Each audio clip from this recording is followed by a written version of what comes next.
लोकसभा चुनाव 2024 में यूपी में इंडिया गठबंधन ने शानदार सफलता हासिल की। गठबंधन ने यूपी की 80 में से 43 सीटें जीत ली।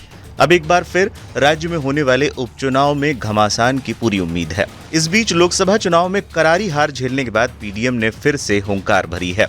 यूपी की 28 लोकसभा सीटों पर प्रत्याशी उतारने वाली पल्लवी पटेल ने अब उपचुनाव में भी प्रत्याशी उतारने का ऐलान कर दिया है।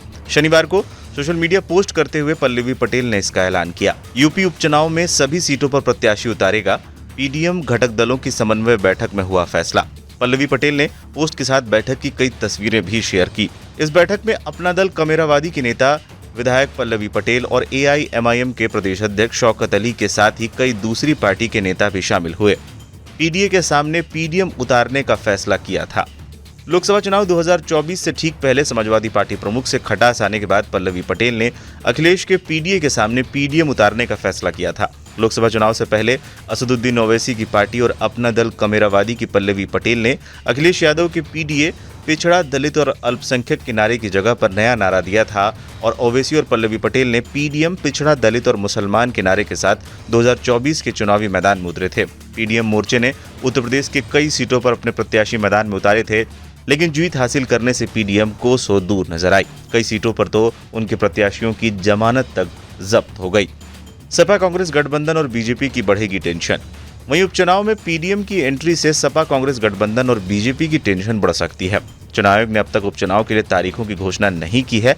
बीजेपी और समाजवादी पार्टी ने अपनी अपनी तैयारियां शुरू कर दी हैं। जल्द ही पार्टियां अपने अपने उम्मीदवारों के नाम का भी ऐलान कर देगी। लेकिन साफ तौर पर कहा जा सकता है कि जिस तरीके से पीडीएम ने सभी सीटों पर प्रत्याशी उतारने का ऐलान किया है, इससे बीजेपी और इंडिया गठबंधन की टेंशन बढ़ सकती है।